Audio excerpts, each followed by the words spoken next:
Good morning friends. आज हम आपके लिए लेकर आए हैं रीट की क्लास और रीट में लाए हैं आपके लिए फिगर ऑफ स्पीच। देखिए दोस्तों, जो हमारी रीट एग्जाम है लेवल 2 में, जो इंग्लिश का जो पेपर आएगा 30 क्वेश्चन, उनमें एक क्वेश्चन हमारा फिगर ऑफ स्पीच से संबंधित जो क्वेश्चन आएंगे उनके बारे में आपके लिए हम आज लेकर आए हैं सिमली और मेटाफोर। मेटाफोर और सिमली, इन दोनों की जो क्लास है इनके बारे में हम आपको तुलनात्मक रूप से बताएंगे।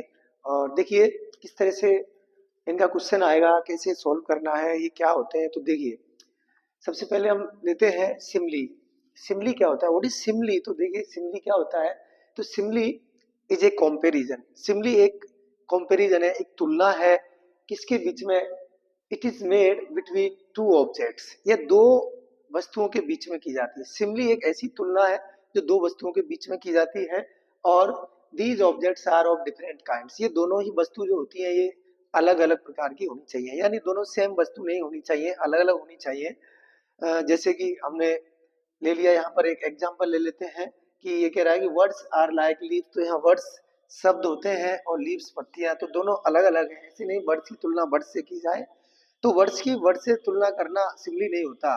वर्ड्स की तुलना लीव्स पत्तियों से कर रहे हैं, इसलिए यहाँ सिमली है। तो कहने का मतलब यह है कि सिमली दो अलग अलग वस्तुओं के बीच में एक तुलनात्मक रूप है और दोनों वस्तु अलग अलग होनी चाहिए। बट लेकिन इन दोनों के बीच में कोई एक पॉइंट जो है वो कॉमन होना चाहिए, कम से कम एक पॉइंट कॉमन होना चाहिए, उसके ही आधार पर तुलना की जाती है। तो यहाँ ये हमारी परिभाषा है, simile is a comparison between two objects of different kinds, यानी अलग अलग प्रकार की दो वस्तुओं के बीच में की गई तुलना को हम सिमली कहते हैं। और सिमली को जो हम एक्सप्रेस करते हैं वो एक like, as, so, as in words, इन शब्दों के द्वारा हम सिमली को पहचानते हैं। परीक्षा में हमारा क्वेश्चन जो आएगा वो यही आएगा, identification of the figure of speech. तो यहाँ क्वेश्चन आएगा कि आइडेंटिफिकेशन यानी हमें पहचान करनी है। किस तरह से? हमारा एक सेंटेंस आएगा, उस सेंटेंस में पूछा जाएगा कि इसमें कौन सा फिगर ऑफ स्पीच है, या फिर एक दे दिया कि सिमली, नीचे 4 लाइन दे दी कि इसमें सिमली कौन सा है।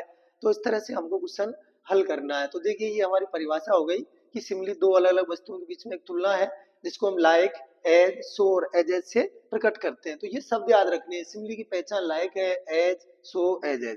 जहां हमें एज, सो, एज और लाइक दिखे और वहां दोनों वस्तु जो अलग अलग है उनके बीच तुलना है, तो वहां सिमली है। एग्जाम्पल्स के लिए देखिए, वर्ड्स आर लाइक लीव्स। तो यहाँ शब्दों की तुलना पत्तियों से की गई है कि जो शब्द है वो पत्तियों की तरह होती है। तो यहाँ ये लाइक शब्द आया है, सिमली है। Thy soul was like a star. Thy soul was like star, यहाँ साउल की तुलना स्टार से की गई है, लाइक से पहचान लिया। अगला देखिए, O my love is like a red red rose. तो यहाँ लव की तुलना और एक रेड रोज से की गई है, यानी लाल गुलाब से लव की तुलना की गई है, तो लाइक लाया गया है। फिर दैट इज न्यूली स्प्रंग इन जून, ये इसी की लाइन है, दैट इज न्यूली स्प्रंग इन जून, जो कि जून के महीने में अभी अभी प्रस्फुटित हुआ है। नेक्स्ट देखिए, बहुत सारे एग्जाम्पल है। As proud as peacock. As proud, यहाँ प्राउड की तुलना पिकॉक से, दोनों अलग अलग चीज है। As tough as leather. As tough, इतना कठोर as leather.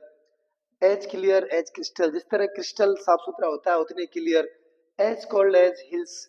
As old as hills, cold कह गया sorry. As old as hills, यानी उतना पुराना जितनी पहाड़, जो पहाड़ियां होती है उतनी। एज कूल एज आइस, जितनी बर्फ ठंडी होती है उतनी ठंडी। और ये पहले एग्जांपल आया था एज कूल एज आइस, ये आया था एक बार रीट में, तो ध्यान रखें।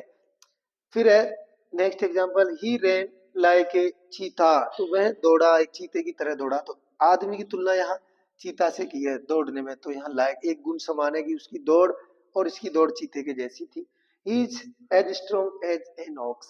कोई व्यक्ति के लिए कहा गया कि वह उतना स्ट्रॉन्ग है जितना कि एक ऑक्स होता है, एक बैल होता है, एक सांड की तरह मजबूत है। तो यहाँ इसकी मजबूती, इसकी जो पावर है उससे तुलना की गई इस व्यक्ति की, तो यहाँ सिमली है। तो इस तरह हम सिमली का यूज कर सकते हैं, इन शब्दों से हम सिमली को पहचान सकते हैं और इसका क्वेश्चन आसानी से सॉल्व कर सकते हैं।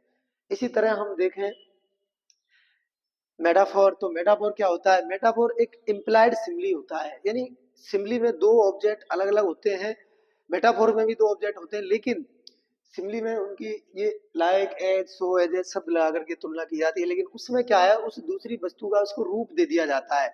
उसमें एज, लाइक, सो, एज ये शब्द नहीं होते, सीधा ही कह दिया जाता है। जैसे camel is the ship of desert, यानी ऊंट को रेगिस्तान का जहाज कह दिया। जबकि हम अगर उसको सिमली बनाते तो ऐसे कि camel moves in desert as ship, like ship, यानी कि ऊंट रेगिस्तान में जहाज की तरह चलता है। जिस तरह जहाज पानी में चलता है उस तरह ऊंट रेगिस्तान में चलता है। तो यहाँ सिमली एज लगा देते हो जाती है इस तरह से। तो यहाँ परिभाषा देखिए, metaphor is a implied Simli, ये एक इम्प्लाइड सिमली होता है। नॉट से one thing is like another, ये ऐसे नहीं कहता कि एक वस्तु दूसरे के जैसी होती है, बट ये तो कहता है that two things are one, की दोनों चीजें एक ही हैं। जैसे he was a lion in the battle field, अब यहाँ कहा कि he was a lion in the battle field, सीधा ही युद्ध में कोई आदमी लड़ रहा था, उसको सीधा कह दिया है कि he was a lion in the battle field, युद्ध के मैदान में वह बिल्कुल शेर था। शेर मतलब शेर की तरह लड़ रहा था, तो सिमली हो जाता, लेकिन सीधा इसको शेर का रूप दे दिया, तो यहाँ सिमली है। एक रूप दे दिया जाना किसी वस्तु का, किसी चीज दूसरी वस्तु का, एक वस्तु को रूप दे दिया जाए तो वहां मेटाफोर होता है। जैसे कि he was a lion in the battlefield, वह युद्ध के मैदान में शेर था। शेर मतलब शेर की तरह ताकतवर था। फिर the camel is the ship of desert, ऊंट रेगिस्तान का जहाज होता है। तो यहाँ ऊंट को जहाज कह दिया रेगिस्तान का। लाइफ इज ए ड्रीम, यहाँ जीवन को एक सपना कह दिया कि जीवन एक सपना है। लाइफ इज ए जर्नी, जीवन को कोई यात्रा कहता है। वर्ल्ड इज ए स्टेज, ये दुनिया एक रंगमंच है। वर्ल्ड इज ए स्टेज, ये दुनिया एक रंगमंच है। वर्ल्ड इज ए स्टेज, यानी दुनिया को एक रंगमंच कह दिया। देखो विलियम शेक्सपियर ने कहा था इसको कि वर्ल्ड इज ए स्टेज। फिर है revenge is a kind of wild justice, revenge को यहाँ एक जंगली न्याय का एक प्रकार कह दिया कि revenge is a kind of wild justice, ये एक वाइल्ड जस्टिस है। She's a shining star on the stage, किसी को कहा कि वह मंच पर एक शाइनिंग स्टार है, उभरता हुआ सितारा है, यानी जो सितारे की तरह काम कर रहा है, उगते हुए सितारे की तरह, उसको यहाँ रूप दे दिया एक सितारे का। तो इस तरह से हम ये सिमली और मेटाफोर दोनों की परिभाषा और एग्जाम्पल हुए। यहाँ हम एक बात कह सकते हैं कि एवरी सिमली, यानी जो हर सिमली होता है, प्रत्येक सिमली को हम और can be compressed into metaphor, यानी कि हम सिमली को मेटाफोर बना सकते हैं। And every metaphor can be extended into simile, और हर मेटाफोर को हम सिमली बना सकते हैं। तो देखिए यहाँ पर देख लीजिए कि thy soul was like star, इस एग्जांपल को ले लें। Thy soul was like star, तो मैं सीधा कह दूं कि thy soul was a star, thy soul was a star, तो यहाँ हो जाएगा लाइक हटा दिया जाए तो मेटाफोर हो जाता है। ऐसे ही वर्ड्स आर लाइक लीव्स, यहाँ कह दूं वर्ड्स आर लीव्स, तो यहाँ भी मेटाफोर हो जाएगा। और देख लीजिए यहाँ ये एग्जांपल देखिए, he is strong as an ox, तो ही इज एन ऑक्स, वह एक ऑक्स है, सीधा ही कह दिया। एक 10वीं क्लास में एक पार्ट है, लेंचो का पार्ट है, ए लेटर टू गॉड, तो उसमें जो लेंचो एक फार्मर है, उस फार्मर को कहा है कि Lencho is an ox of a farmer, कि लेंचो एक किसान का एक बैल है, तो उसको बैल कह दिया सीधा। तो यहाँ पर मतलब जब उसके अंदर रूप लगा दिया जाए तो वो मेटाफोर हो जाता है। तो इस तरह से हम सिमली को मेटाफोर कंप्रेस कर सकते हैं, लाइक एज सो एजेज को हटा करके। और फिर एक मेटाफोर को किस तरह सिमली बनाया जाए, तो देखिए यहाँ से हम इन मेटाफोर्स को सिमली बनाए। He was a lion in the battlefield, तो हम इसको कह सकते हैं कि he fought like a lion in the battlefield, वह एक लॉयन की तरह युद्ध में लड़ा। The camel is the ship of desert, इसको भी बता दी। The camel walks in desert like a ship, एक जहाज की तरह ऊंट चलता है रेगिस्तान में। लाइफ इज ए ड्रीम, तो life seem life seems to me like a dream, यानी जीवन मुझे एक सपने की तरह लगता है। लाइफ इज ए जर्नी, तो he says that life is like a journey, कि जीवन एक यात्रा की तरह होता है। Revenge is a kind of wild, इसको भी हम सिंपली बना सकते हैं।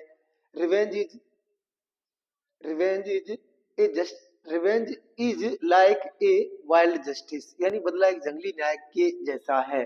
सी shining star on the stage, तो she she works on the stage like a shining star, वह मंच पर एक उभरते हुए सितारे की तरह काम करती। तो इस तरह से ये हमारा सिमिली और मेटाफोर का तुलनात्मक स्टडी हुआ, और आई होप यू, आशा करता हूँ अच्छी तरह समझ में आया होगा। अब आपको मैं इसमें बताता हूँ कि क्वेश्चन किस तरह से आएगा। देखिए,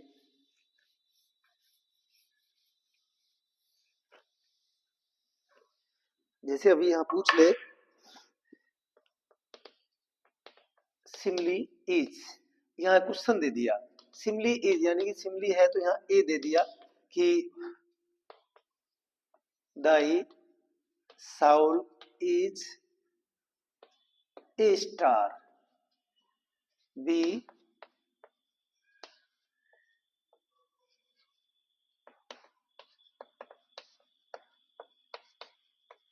स्टार, सी दे दिया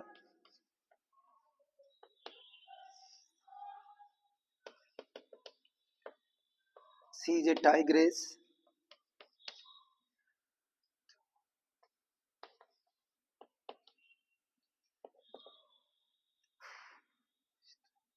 he is an ox of a farmer। तो यहाँ देखिए इस तरह से सिमली, सिमली कौन से में है, तो दाई साउल इज स्टार, तो ये तो सीधा सीधा साउल को स्टार कहा है, तो यहाँ पर तो क्या है, मेटाफोर है। Thy soul is like star, यहाँ लाइक आ गया तो यहाँ पर हम सिमली कह सकते हैं। दूसरा है she is a tiger, she is a tigress, वह एक टाइग्रेस है, तो यहाँ भी मेटाफोर है।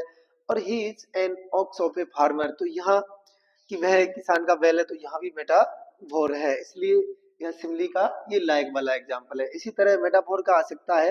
देखिए, इसी क्वेश्चन को कहते कि मेटाफोर इज नॉट, या ऐसे आ जाए, चूज द सेंटेंस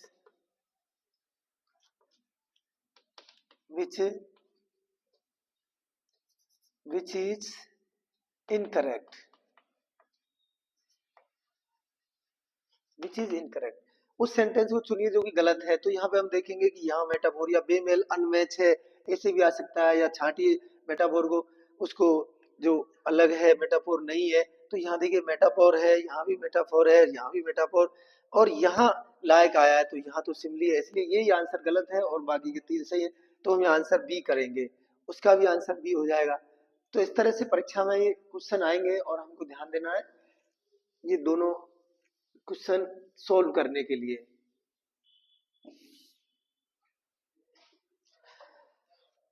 तो दोस्तों, आशा करता हूँ कि सिमली और मेटाफोर के बीच में आपको डिफरेंस भी समझ में आया होगा, दोनों की अच्छी तरह परिभाषा आई होगी। एक बार फिर बता देता हूँ कि सिमली क्या है, दो अलग अलग वस्तुओं के बीच में एक तुलना है। इसमें दोनों वस्तु अलग अलग होनी चाहिए और दोनों के बीच में कम से कम एक क्वालिटी, जो एक गुण है, वो कॉमन होनी चाहिए। जबकि मेटाफोर में ऐसा नहीं होता, उसमें क्या है, उसको उसका रूप दे दिया जाता है। और सिमली में लाइक, सो, एज ऐसे वर्ड्स होते हैं, जबकि मेटाफोर में नहीं होते हैं। तो इस तरह से ये हमारी क्लास समाप्त होती है। और thank you so much for watching video. मिलते हैं नेक्स्ट वीडियो में। बाय।